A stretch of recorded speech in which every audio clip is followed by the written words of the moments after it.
እሷን ስታለቅስ እኔ ነኝ መቀበላት። እኔ ነኝ for the rest of her life። እኔ ከማንኛውም ሰው አፍቅራ ብትመጣ ደስታዬ ነው። ዴዚ እናቴ ይቅርበኝ፣ ብዙ እቅዶች ነበሩኝ የልጅ ልጅሽን እንድታይ፣ ግን አልሆነም። በምትደሰችበት ሰዓት ፈጣሪ የፈቀደውን አደረገ። ሁላችንም ከዛ አናመልጥም። ቀን ነው የምንጠብቀው እንጂ። ፈጣሪ በቀኝ እጁ ይቀበለሽ። ይህንን ጽሑፍ ዛሬ የጻፈውና ያጋራው የዴዚ ባል ነው። ነገር ግን አርፍዷል።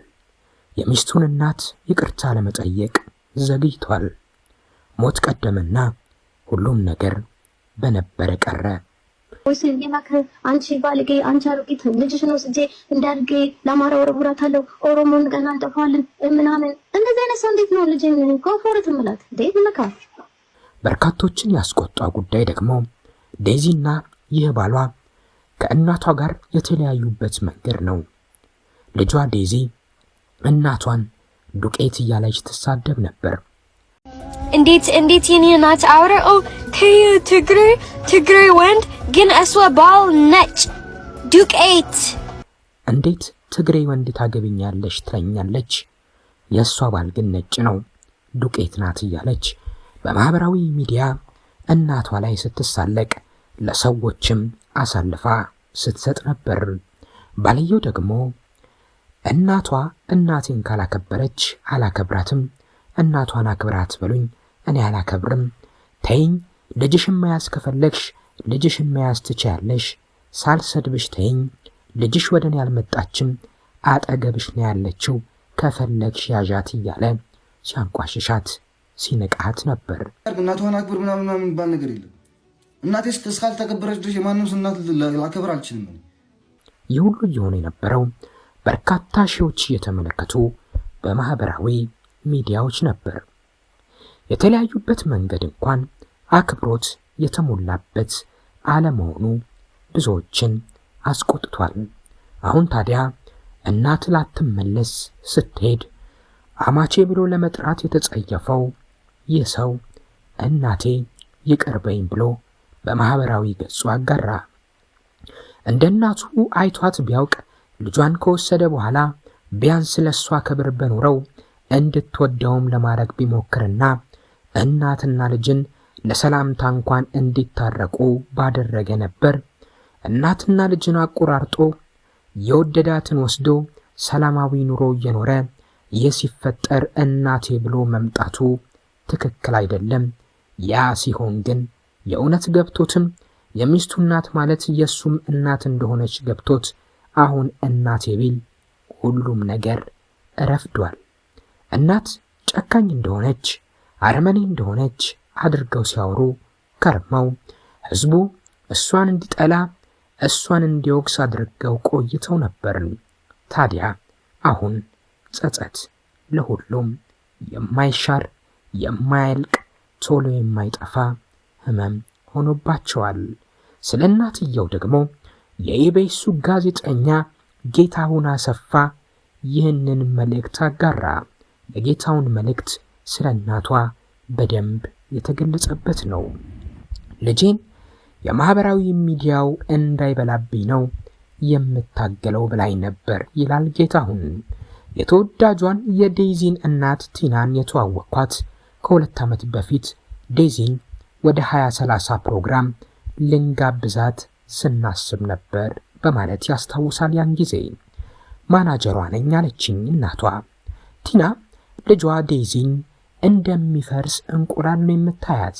በቃለ መጠይቁ ላይ የምትጠይቃትን ጥያቄ እንዴት እንደምታውራት ምን እንደምትላት ሁሉንም ማወቅ እፈልጋለሁ አለችኝ። ብንጨቃጨቅም የሙያውን ስነ ምግባርና አሰራር ሳንለቅ ተግባባን። በመጨረሻም ከአንድም 2 ጊዜ ያማረ ቃለ መጠይቅ አደረግን ይላል የመጀመሪያ የተወውቅ ሰዓቱን በማስታወስ። ከዛ በኋላ ነው እኔና ቲና ጥሩ ወዳጅ ሆን ነው። አብዛኛውን ጊዜ ወሬያችን ስለ ዴዚ ነው። አብዝተሽዋል እስከምላት ድረስ ስለ ልጇ ትጨነቃለች። ብዙ ያየሁባት ስስቴ ናት ትለኛለች። የማህበራዊ ሚዲያው እንዳይበላብኝ ነው የምታገለው ትለኛለች። ብዙ ጊዜ ለምን ከዴዚ ጋር ቃለ መጠይቅ አላደርግላችሁም ብያት ነበር። እንኳን ወጥቼ ላውራ ፎቶዬም እንዲታይ አልፈልግም ትለኝ ነበር። እንዲህ ያለችው እናት ልጇ ልትጎዳባት የመሰላት ጊዜ ግን በአደባባይ ወጥታ በብዙዎች የተሰደበች ከብዙዎች ጋር ስለ ልጇ ተሟግታለች። በእርግጥ ትንሿ ዴዚም እናቷ ምን ያህል እንደምትወዳት ታውቃለች። ቲና ከ2 ወር በፊት ነበር ወደ ኢትዮጵያ የመጣችው። ያመጣውልህ ነገር አለ ላገኘ ስትለኝ እኔ ደግሞ ከሀገር ለመውጣት በረራ የማደርግበት ቀን በመቅረቡ በስራ ስለተጠመድኩ ቀጠሮ ከያዝም በኋላ በይቅርታ ሰረስኩት።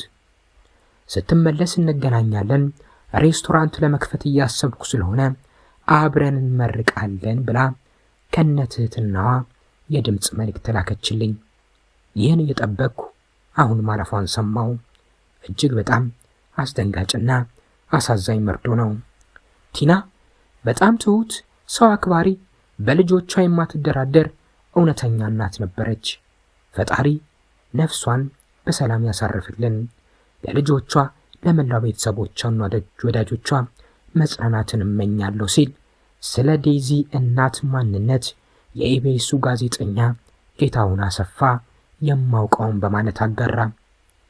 እናቷ ቲና ልጇን እንዳይበላባት የፈራችው ማህበራዊ ሚዲያ እንደፈራችው ልጇን በልቶባት ከሷ ጋርም ካቆራረጣትና ሌላው ይቅርና ናፍቆቷን የምታስታግስበት ጥቂት ጭላንጭል ወዳጅነት አላገኘችም ነበር።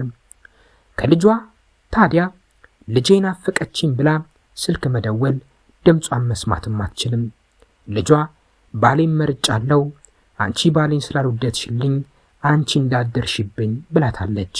በማህበራዊ ሚዲያው ልጄን አፈቀችኝ ብላ ከመጻፍ ሌላ አማራጭ አልነበራትም። ይህ ለእናት ምን ያህል ከባድ ነው። ከ2 ወራት በፊት አዲስ አበባ መታ ሬስቶራንት ለመክፈት እየጣረች የነበረችው ቲና ልጇን እንደናፈቀች ልጇን ሳታይ ድምጿን ሳትሰማ በድንገት ይህንን ዓለም ተሰናብታ ሄደች። ልጇ ዴዚ ይህንን ስትሰማ ምን ይሰማት ይሆን? አያት የምታረግባትን ጽንስ በሆዷ ይዛለች። እንደ ወጉ ስትወልድ ልታርድሳት ለእናቷ እድል ባትሰጣትም ባያወሩም ባይገናኙም እናት አያት መሆኗን ማየቷ ለውስጧ ትልቅ እርካታ ነበር። ዴዚና ባሏ እናቷን ተቆራርጠው መቅረታቸው ምንም አልመሰላቸውም። ወጣቶች ናቸው። ወጣትነት እንደ ጥቅሙ ጉዳቱም በዛው ልክ ነው። ወጣትነት የስሜት ዓለም ነው። ከራስ ፍላጎት ውጪ ቀሪውን ቁም ነገር አሽቀንጥሮ ጥሎ ምቾትን ብቻ የሚያሳድ ነገን የማያስብ ጋላቢ ስሜት። እነ ዴዚ ከእናቷ ጭቅጭቅ መዳናቸውን እንጂ ቀን ቀንን እየወለደ ሲመጣ መጥፎ ነገሮች ሊከሰቱ እንደሚችሉ አላሰቡበትም ነበር። እነሱ እስከሚበስሉ በእርጋታ እስኪያስቡ ደግሞ ሞት በቂ ጊዜ አልሰጣቸውም። ትልቁን ቅጣት ቀጥቶ ነው መጨረሻውን እስከ መጨረሻው የለያያቸው።